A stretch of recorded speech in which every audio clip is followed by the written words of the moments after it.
Today we will be talking about base sheet and cap sheet surfacing options. On the bottom side of a base sheet, typically you will find a sand or silica. Sometimes you will also see a talcum powder if it's an APP type membrane. You may also see a waffle pattern on an APP type membrane. That is also covered in a polyolefin burn-off film.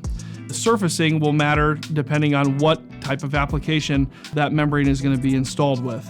Other types of membranes for a BUR system is a base sheet felt.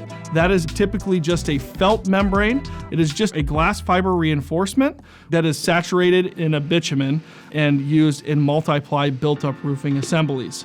Cap sheets have different surfacing types on one side and a different surfacing on the back side, as you can see here. This cap sheet has a polyolefin burn-off film on the backside that's applied using a torch or a heat-welded assembly. And then the top side of the membrane, you will see a granule surfacing.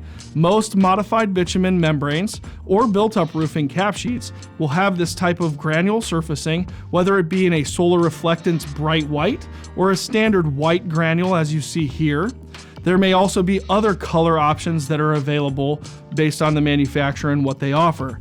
You may also find a cap sheet that's designed specifically for flashings, where it's an aluminum foil-faced cap sheet. If you have any further questions, please contact GAF.